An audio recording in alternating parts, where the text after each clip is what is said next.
She designed a life she loved. Jenna Murray, Fit and Healthy, LLC. Episode 8 of the Get Fit Indie podcast. Results or excuses? Not both. Okay. All right. Welcome to another episode of Get Fit Indie podcast with Dr. Letitia. Today we have with us Regina Murray, CEO of Jenna Murray Fit and Healthy. She's a certified group fitness instructor, coach, mentor, fitness influencer, youth ministry leader, and has a dual status juvenile probation officer with over 17 years of combined professional experience in the criminal justice and community outreach. In 2017, she created Jenna Murray Fit and Healthy LLC, a company providing physical exercise and nutritional support, personal development, leadership coaching, keynote speaking, and professional training to individuals, families, single women, and youth across the United States.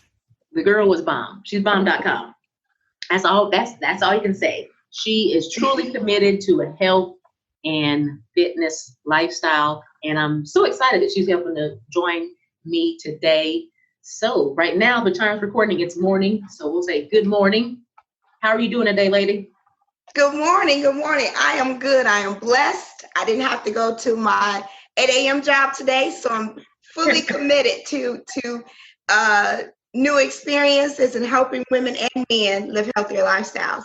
Okay. Yeah, I'm trying to think back when we had first met, and it's probably been a couple years now. Probably it might have been via Instagram or a person. I don't remember the introduction of how we actually got. I know it was on social media, but I don't remember how. I think I was reaching out when I was trying to get some fitness class together, and I saw some things that you've been doing and saw that you were an instructor. So we connected that way and just kind of been sisters in the fitness and business together since then. And I appreciate that tremendously. Oh yeah, no problem. Anytime I can help and reach out, and definitely in promotion of women in business and those dedicated to healthier lifestyles, because we know that we can suffer from a lot of chronic diseases, and not just within our body but also mentally and spiritually as well, with our population. So having both of us on the same page that way was definitely very refreshing. So let's go ahead and tell us about you and how you got started. Well, I'm originally from Gary, Indiana, and so fitness and being active has always been a part of our family. Our family used to be on a family baseball team where we would play every Sunday all day long. I don't know how many other families did that, but that was something that our family did together. And as I got older, our family would also go to the gym that we had back at home. And we were too young to go to the Zumba classes or the fitness classes or to the basketball court with my dad. And so we just sat around. A bunch of us younger up into our teenage years. I'm like, I got one more year and I can go to that Zumba class. And so that's really where my love for fitness got started. Now, my family loves to eat. That's their love language. So food has always been there. Now, I'm not going to say it was always the healthiest. It was the yummiest, but it wasn't always the healthiest. So I, in my quest to live a healthier lifestyle with my family, as they've gotten older, as I've gotten older, I recognize there are a lot of things that we need to do a little bit differently to ensure that we have a healthier lifestyle. And so I lost my mom when she was 33 of cancer, breast and lung cancer. And so that has been the bulk of my role and responsibility to ensure that women know what preventative care, what measures are out there for them, because I know what it was like for me to the first instance that we found out that my mother had cancer. I was in the 8th grade.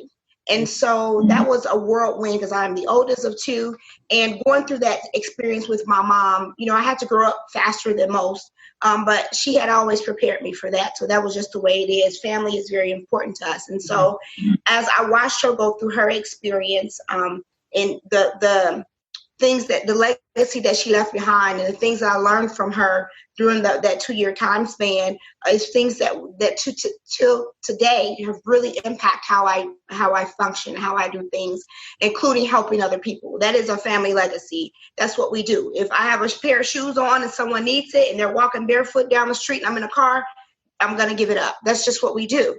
And so me being able to find a way to bridge that gap of my love for health and fitness in regards to helping others do the same, it just made sense to me in regards to giving back to the community. And so I had my first lump removed when I was 19.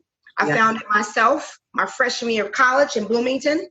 And that was an eye-opening experience. I had to go home back to Gary and have it removed. And this was not the way they remove them now. This was an incision and pull it out to be graphic, the old school way. And so a lot of things has transpired since then. I still have a scar from that. I still can't wear certain type of bras and things like that as a result of it. I still can feel it, even though it's been, that was 1997. So it's been several years since that has happened, and I still have scars and the scar tissue as a result of it. And so I have a reminder on me daily of why I do this. I have a reminder when my mom is not here and my other family members. I've lost 2 aunts, a cousin. I've had other family members who have recovered and who have survived cancer. And so it is my mission. I just in January, I had another lump removed through an MRI biopsy. So constantly, every year, I go through this. So preventative care is crucial to living a healthier life. And how I bridge to cancer with that is that I know, and doing my own research, that some of our cancer risk factors, as well as other preventative things, which we can control. Some of that we can control, like limiting our sugar intake. We can control sometimes the environment that we surround ourselves with. It doesn't mean that we won't get it, but I'm trying to reduce my risk factors. I'm ensuring that I live a healthier lifestyle, that I don't gain too much weight that will put me in a category of, being a diabetic and some of those other risk factors that are already going to increase my risk for other heart disease and other things that are out there. Yeah, I think definitely with what you're saying, obviously with your stories, that basically you have things very apparent at very young age with the loss of your mother that was like there, and that has really molded and shaped how you've taken your health and wellness journey and being able to help other individuals and really be an advocate, for women to say, these are things self-care wise. Correct. And even if you do have a family history, here are the things that you can control. Absolutely. Decrease, the risk and decrease the incidence there, to be able to incorporate not just here's a bad diet or something for you for temporary. This is what we can do to do a lifestyle and make this a part of just what you do. Absolutely. I mean, certain things that we do in life, we don't wait until our car is on absolute E and we have to push it to put gas in it. Yeah. We do that preventative care on a weekly basis where we financially, okay, I get paid today. I need to make sure I have enough money for gas, or let me go put some gas in the car, or, we put gas cards or whatever it may be. And our bodies are the same. We have to plan ahead for our preventative care, because if we don't, waiting until something drastic happens can be too late. And so I am always on the end of the preventative measures that need to be taken before you get to the step of being forced, before you get to the step of, the doctor saying, if you don't do this, you will die, or getting to the place where your doctor says, you may lose a toe because of your diabetes. You may, your knees are weak. You need to have knee surgery because you're overweight. And so it is a mission of mine, definitely, to make sure the self-care is number one. Yeah, for sure. Definitely self-care. So what would you say, basically like what your secret sauce is? What makes you different and what you do in your business different than others in the industry? I'm 41 years old. As a 41-year-old Black female, it is a mission also of mine to ensure that women that look like me take better care of themselves. I see so often that we don't. We say, oh, not today. I don't feel like it. We make these excuses. I do apologize about that. Right. We make an excuse for everything that happens in our life. And when it's all said and done, our family needs us. We can't be there to provide that care. We can't be there to support our family. So the way I approach things is to love, support, encourage, empower. Give a woman or man the tools that are necessary to live a healthier life. People think that being healthy and being skinny means that you got to starve yourself. Absolutely not. It means that you make better choices with your foods. I do apologize again that my phone is ringing. It never rings. That's all right.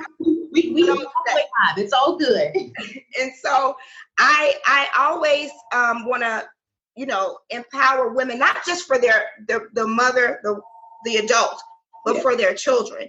I've worked in the past. I've worked with young people. In Indianapolis, we have a lot of obese children.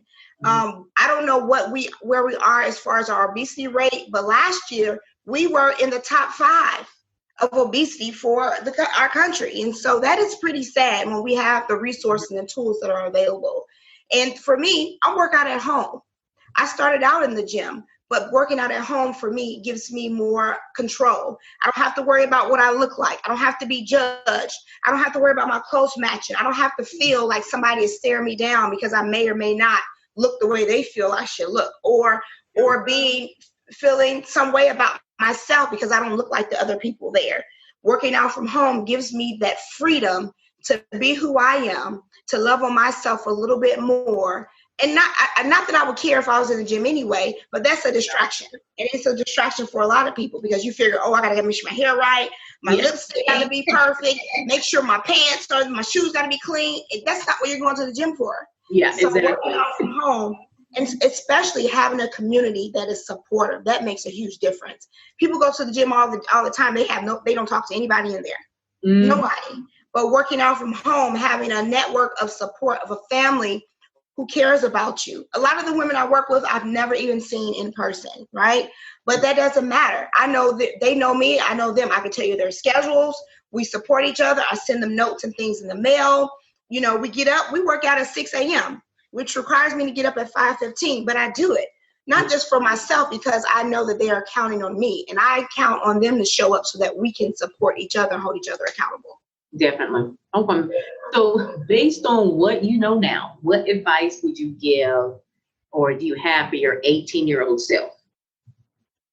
Wow. I would say don't take life so serious.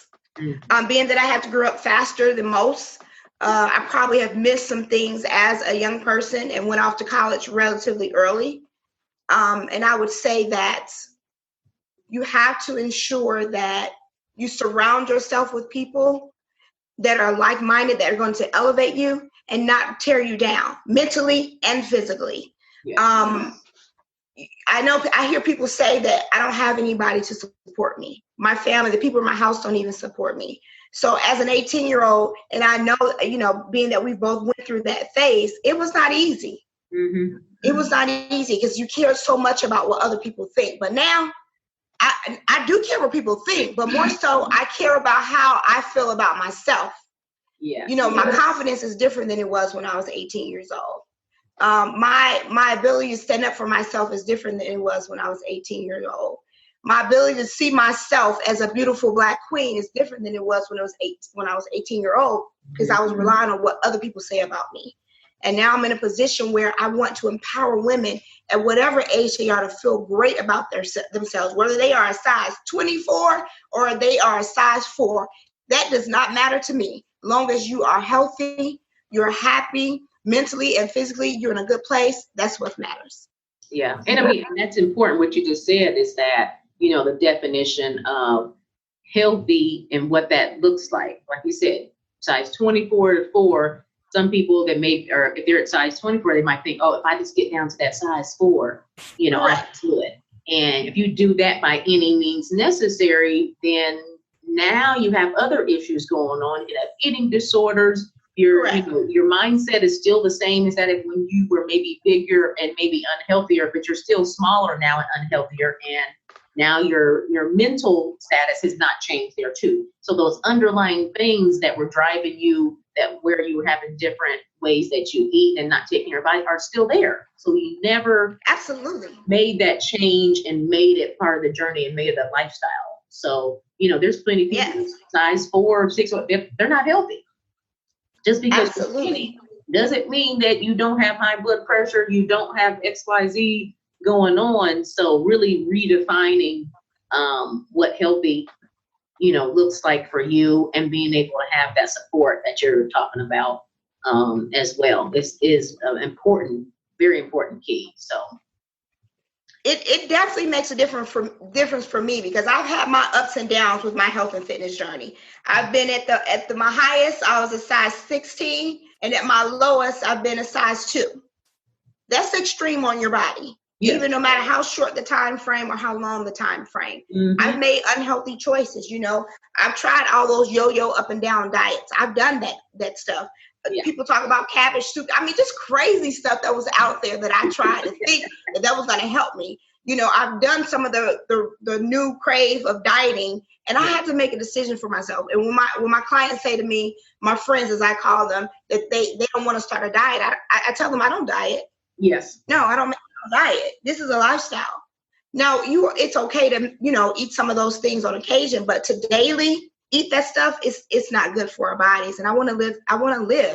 I've missed out on so many things, and now I'm in a place, I'm home alone now. So the young man that I had custody of, my nephew, he is reestablished back reunified with his family. And so I have the freedom to do some things that I really want. And I am taking my health and fitness journey to a new level. I am opening myself up to new adventures and opportunities.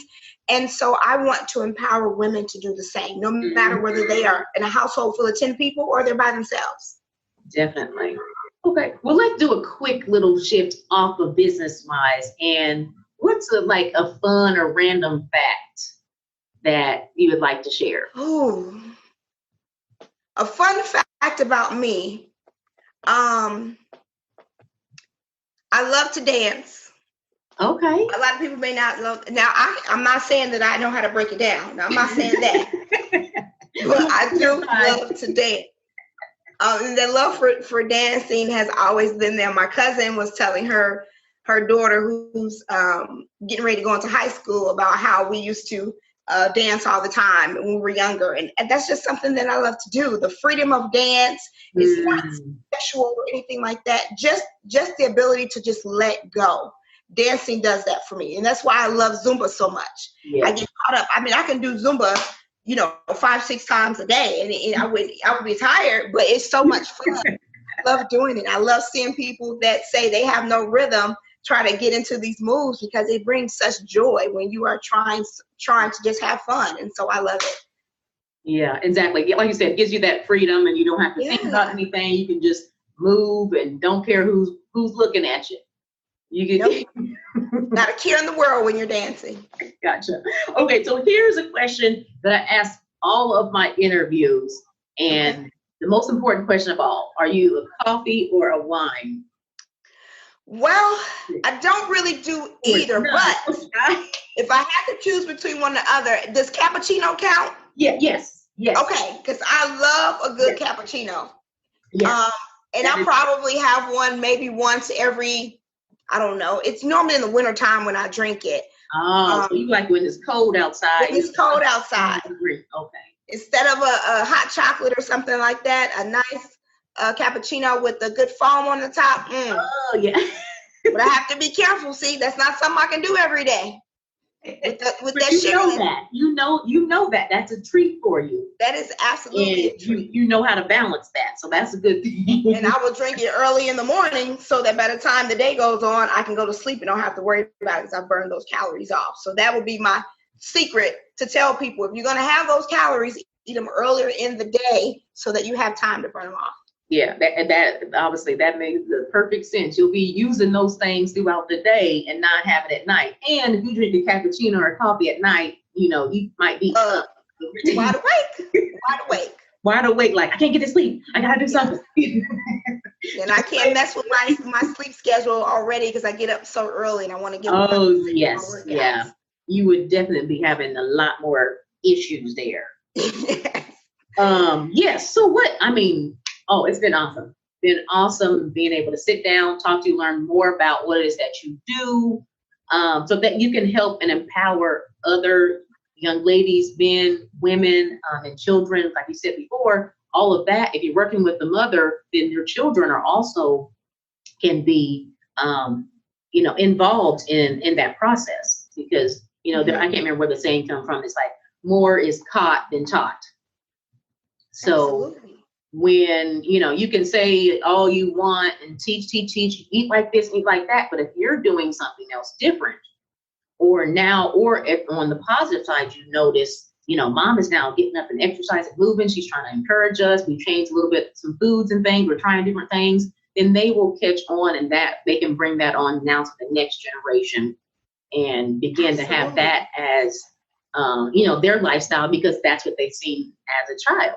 And as we know, generational curses, generational things that have been passed along because so-and-so used to do it, mom did that, grandma did that, and it's been passed along. And we have to figure out how to break those chains of chronic disease and just not being able to live our best life. And it starts with us now, and it doesn't require parents to shove it down their throats, yes, or mothers to force their husbands to work out with them.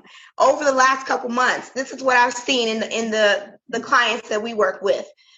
The daughter or the teenager, so to speak, will be taking the photos for their mom or video recording their mom, and then they get to a place where they want to work out with their mom. Or when the family gets together, like right now we're doing a plank challenge. So when some of the family members, not large scale or anything, but when they're getting together for dinner or something, well, the kids are doing the plank challenge with them.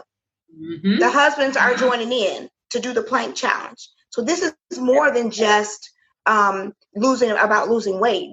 Fitness and this health journey brings families together.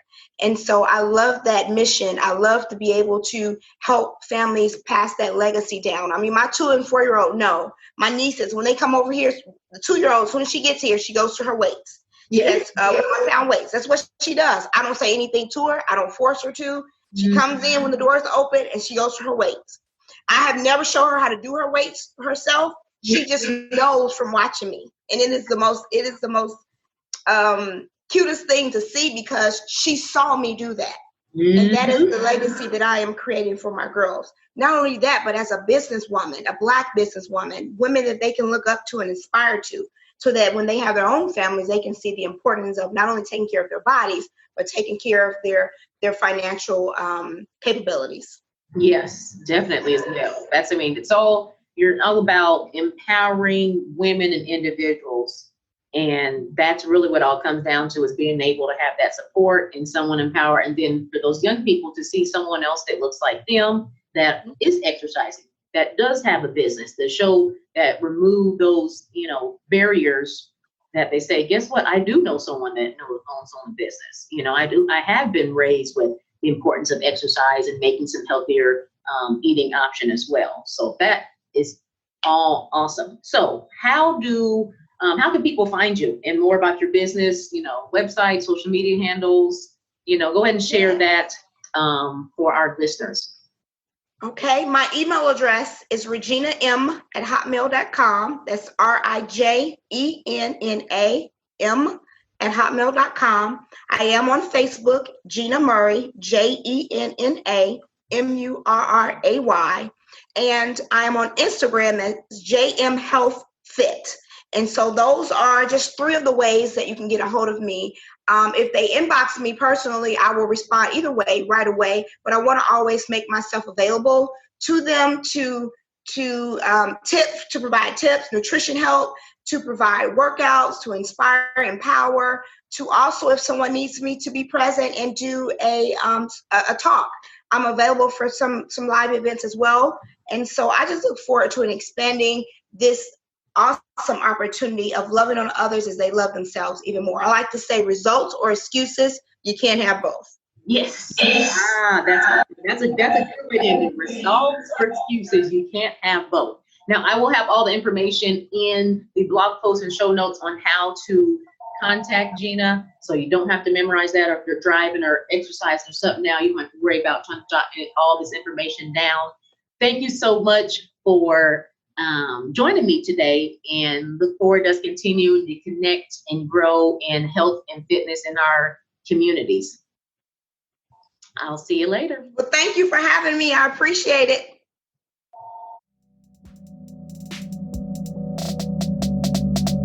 Hey everyone, thanks for listening to the show. I know there are a million other things you could be doing, and you probably were doing as you were listening. I got all the love for you. Check out the show notes to grab any tidbits or tools that were discussed today. Be sure to subscribe via Apple, Google, or whatever floats your fancy. You don't want to miss next week's show. Until next time, God bless, health is wealth, and remember, every day is a chance to live your best life.